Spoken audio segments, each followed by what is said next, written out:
یہ بہت پرانا اور سچا واقعہ ہے۔ یہ تب کی بات ہے جب پاکستان بنے چند سال ہی ہوئے تھے۔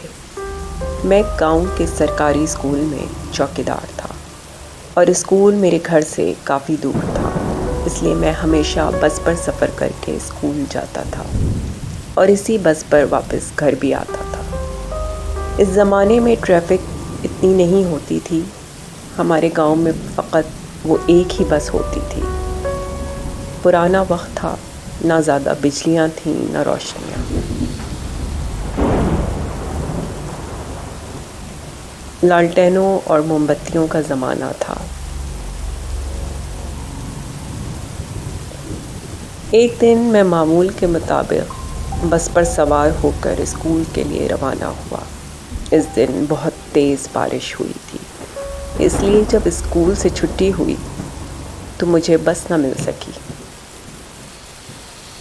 کیونکہ ہمارے گاؤں میں جب بھی بارش آتی تو سارے راستوں میں اس قدر کیچڑ ہوتا تھا کہ بس بارشوں والے دن آتی ہی نہیں تھی۔ میں نے کافی دیر تک بس کا انتظار کیا، لیکن بس نہ آئی۔ سواری کا اور کوئی ذریعہ نہیں تھا، اس لیے میں نے پیدل گھر جانے کا فیصلہ کیا۔ راستہ کافی طویل تھا، لیکن مجبوری تھی۔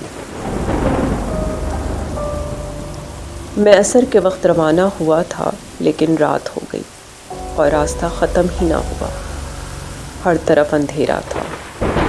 اس وقت آبادی اور آمد و رفت اتنی نہیں ہوتی تھی، اس لیے سڑکیں رات تو کیا دن کو بھی سنسان ہوتی تھیں۔ راستے میں ایک بہت بڑا قبرستان آتا تھا اور میں اب اس قبرستان کے پاس سے گزرنے والا تھا۔ میرے پاس کوئی لالٹین اور موم بتی وغیرہ کچھ نہیں تھا، اس لیے پیدل اندھیرے میں راستہ بناتے میں آگے بڑھ رہا تھا۔ ابھی گھر پہنچنے میں کم از کم 1 گھنٹہ باقی تھا۔ میں جب آدھے راستے میں پہنچا تو میں نے قبرستان میں دور کہیں ایک مدھم سی روشنی دیکھی جو آہستہ آہستہ اپنی جگہ بدل رہی تھی۔ وہ روشنی میرے پیچھے کی طرف سے کہیں سے آ رہی تھی۔ دیکھتے ہی دیکھتے اس روشنی نے اپنی ڈائریکشن تھوڑی سی بدل لی۔ میں اس بات کا اندازہ لگا چکا تھا کہ وہ روشنی راستے میں بنے قبرستان سے آ رہی ہے، مگر میں اس بات کا اندازہ نہیں لگا پا رہا تھا کہ یہ روشنی ہے کس چیز کی۔ ابھی میں اسی کشمکش میں تھا کہ اس روشنی نے میری طرف رخ کر لیا، جیسے میری ہی طرف آ رہی ہو۔ جلد ہی مجھے معلوم ہو گیا کہ یہ ایک لالٹین کی روشنی ہے، جس کو پہچان کر میرے قدم رک گئے۔ میں نے سوچا میں اندھیرے میں گھر جا رہا ہوں، یہ جو بھی شخص لالٹین لے کر آ رہا ہے یہ بھی میرے گھر کی طرف جا رہا ہے۔ اس لالٹین کی روشنی میں میرا بھی سفر آسان ہو جائے گا۔ لیکن میں بہت حیران بھی ہوا کہ رات کے 2 بجے کون ایسے لالٹین لے کر گھوم رہا ہے۔ کہیں کوئی چور ڈاکو تو نہیں؟ لیکن چور ڈاکو ہمارے علاقے میں بہت کم ہی ہوتے تھے۔ پھر بھی میں نے سوچا کہ ہو سکتا ہے سچ میں کوئی چور ہو۔ یہ خیال آتے ہی میں نے راستے سے ہٹ جانے کا فیصلہ کیا اور ایک جھاڑی کے پیچھے چھپ کر اس لالٹین والے شخص کو غور سے دیکھنے لگا۔ وہ شخص جو بھی تھا لالٹین اٹھائے اسی طرف آ رہا تھا۔ میں بس لالٹین کی روشنی کو دیکھ رہا تھا۔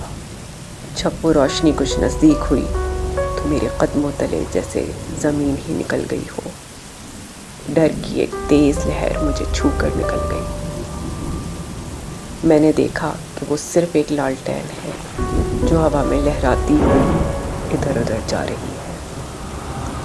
اس لالٹین کو کوئی شخص نہیں لے کر آ رہا تھا، بلکہ وہ لالٹین خود ہی اڑتی ہوئی ادھر ادھر جا رہی تھی۔ میں نے یہ سب دیکھ کر دل ہی دل میں اللہ کو یاد کرنا شروع کر دیا۔ وہ لالٹین میرے پاس سے گزری اور کہیں غائب ہو گئی۔ میں نے اپنی پیشانی سے پسینہ صاف کیا۔ اور تیز قدمی سے گھر کی طرف بڑھنا شروع کر دیا، جو کہ ابھی بھی بہت دور تھا۔ میں ابھی تھوڑی دور ہی پہنچا تھا کہ مجھے اپنے پیچھے سے وہی روشنی آتی نظر آئی، جس کو دیکھ کر میں تیزی سے بھاگا اور پناہ لینے کے لیے گاؤں کی ایک چھوٹی سی مسجد میں داخل ہو گیا۔ اس کی وجہ یہ بھی تھی کہ اس روشنی کی رفتار بہت تیز تھی اور اس روشنی سے بچ نکلنا کافی مشکل تھا۔ جب میں مسجد میں داخل ہوا تو وہ روشنی مسجد کے دروازے تک پہنچ کر رک گئی۔ میں خوفزدہ ہو کر اس روشنی کو دیکھتا رہا، لیکن وہ روشنی مسجد کے اندر نہیں آ سکی۔ پھر وہ لالٹین کی روشنی اسی رفتار سے قبرستان کی جانب چلی گئی۔ میں نے پوری رات اس مسجد میں گزاری اور دعائیں کرتا رہا۔ وہ روشنی مجھے رات کو پھر سے نظر آئی اور میں ساری رات اس روشنی کا تماشا دیکھتا رہا۔ وہ لالٹین آتی جاتی رہی اور پھر فجر سے کچھ وقت پہلے وہ روشنی مکمل غائب ہو گئی۔ میں نے فجر کی نماز مسجد میں باجماعت ادا کی اور سورج نکلتے ہی وہاں سے گھر چلا آیا۔ اگلی صبح جب میں گھر پہنچا تو بخار میں جکڑا ہوا تھا۔ جب بخار کا زور ٹوٹا تو میں نے پوری کہانی گھر والوں کے گوشے گزار کی۔ آج اس کہانی کو برسوں بیت گئے، لیکن مجھے آج بھی اس رات کا ایک ایک لمحہ یاد ہے۔ اب میں بوڑھا ہو چکا ہوں، لیکن آج بھی ہمیشہ اپنے بچوں کو وہ کہانی سناتا ہوں، اور آج بھی اس واقعے کو یاد کر کے اتنا ہی ڈر جاتا ہوں جتنا 40 سال پہلے ڈرا تھا۔